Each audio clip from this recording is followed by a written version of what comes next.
how to set up Roblox Authenticator in 2025. Now let's get right into the tutorial. Firstly, go ahead and open Roblox website or Roblox mobile app and log into your account using the login credential.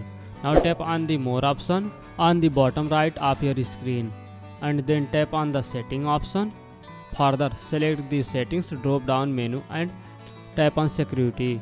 Under the two-step verification section, toggle on the Authenticator app option. Roblox will display a QR code or a key that you can use with an Authenticator app. And now install an Authenticator app. If you don't already have one, further open the Authenticator app and use the app to scan the QR code shown on the Roblox screen. Or you can also copy the code manually. Enter the key provided by Roblox into the Authenticator app. The app will now generate a time-based one-time code for Roblox now. Return to Roblox and enter the 6-digit code generated by your Authenticator app into the verification code field. Finally, tap on the verify option to complete the setup.